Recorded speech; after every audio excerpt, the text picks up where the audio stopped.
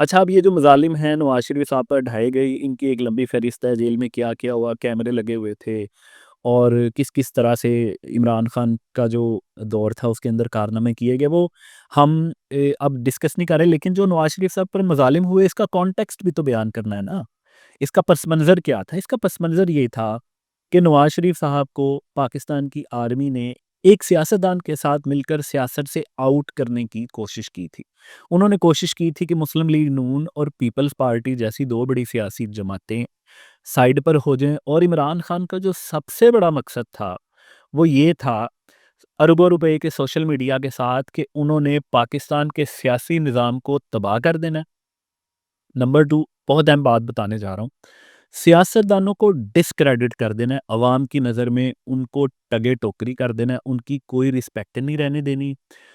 Army کو اس کے نتیجے میں یہ فائدہ تھا کہ ان کا یہ خیال تھا کہ وہ عمران خان کو ڈرائیو کریں گے اور پاکستان کی معیشت اور پاکستان ایک اچھی ترقی کی رستے پر چل پڑے گا, اور ان دو سیاسی جماعتوں سے جان چھوٹ چکے. اور عمران خان صاحب کا کیا مقصد تھا؟ عمران خان صاحب کا یہ مقصد تھا کہ پاکستان میں ان کے علاوہ اور کوئی آپشن نہیں رہے گی, گلیاں سنجیاں ہو جاندیاں, وہ کلا مرزا عمران پھرے گا اور کوئی دشمن نہیں رہے گا وہاں پہ, اور عمران خان کا راج رہے گا, اور اسی طرح ہنستے کھیلتے زندگی گزر جائے گی. اور اگر آپ عمران خان صاحب کے بیانات میں ایک جملہ چیک کریں جو وہ اکثر کہتے رہتے ہیں کہ مجھے بتائیں کہ پھر اگر آپ مجھے نکال دیں گے تو آپ کے پاس آپشن کیا ہے, اس کے پیچھے وہی پورا ایک سوچ تھی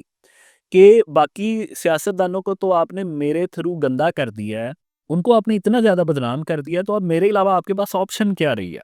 تو کوئی آپشن نہیں تھی, کیونکہ پاکستان کا سیاسی کرافٹ اتنا گندا تباہ کر دیا گیا جھوٹ بول بول کے جھوٹے الزام لگا لگا کے پرسنل اٹیک کر کر کے. اور یہ جو آج آپ کو پاکستان کے سیاسی نظام کی شکل نظر آ رہی ہے یہ ساری وہی ہے. اچھا باتیں ہیں جو چائے کی پیالی پر طوفان آیا ہوا ہے اس وقت, جو سوشل میڈیا پر ایک فیک قسم کا پراپوگنڈا دوبارہ شروع کیا گیا ہے, جھوٹ پر جھوٹ بولے جا رہے ہیں, تو اس کو درست تناظر میں اور ریفرنس ٹو دا کانٹیکسٹ سمجھنے کی کوشش کرتے ہیں, پس منظر کے ساتھ, سیاق و سباق کے ساتھ. عمران خان صاحب کو جیل سے ہاسپٹل لے کے جایا جاتا ہے اور ان کی آنکھوں کا آپریشن کیا جاتا ہے. اب اس کا قانونی طریقہ کیا؟ جیل کے اندر کوئی قیدی جو ہے, جب اس کو کوئی ایسا مسئلہ ہوتا ہے جس کا علاج جیل کے اندر ممکن نہیں ہوتا, تو جیل کا جو ڈاکٹر ہے وہ اپنے مریض جو قیدی ہے اس کی اجازت سے جیل سپرنٹینڈنٹ کو ایک خط لکھتا ہے کہ یہ مسئلہ ہے اس بندے کو, اور اس کا علاج ہمیں کسی ہاسپٹل میں کروانا پڑے گا. اب ڈاکٹر کی طرف سے خط لکھا جاتا ہے جیل سپرنٹینڈنٹ کو, اور عمران خان صاحب کی جو اہلیہ ہیں بشرا بی بی, ان سے تحریری اجازت لی جاتی ہے. ان سے پوچھا جاتا ہے کہ جی یہ خان صاحب کی آنکھ میں مسئلہ ہے تو ہم ان کو جیل سے باہر لے کے جا رہے ہیں.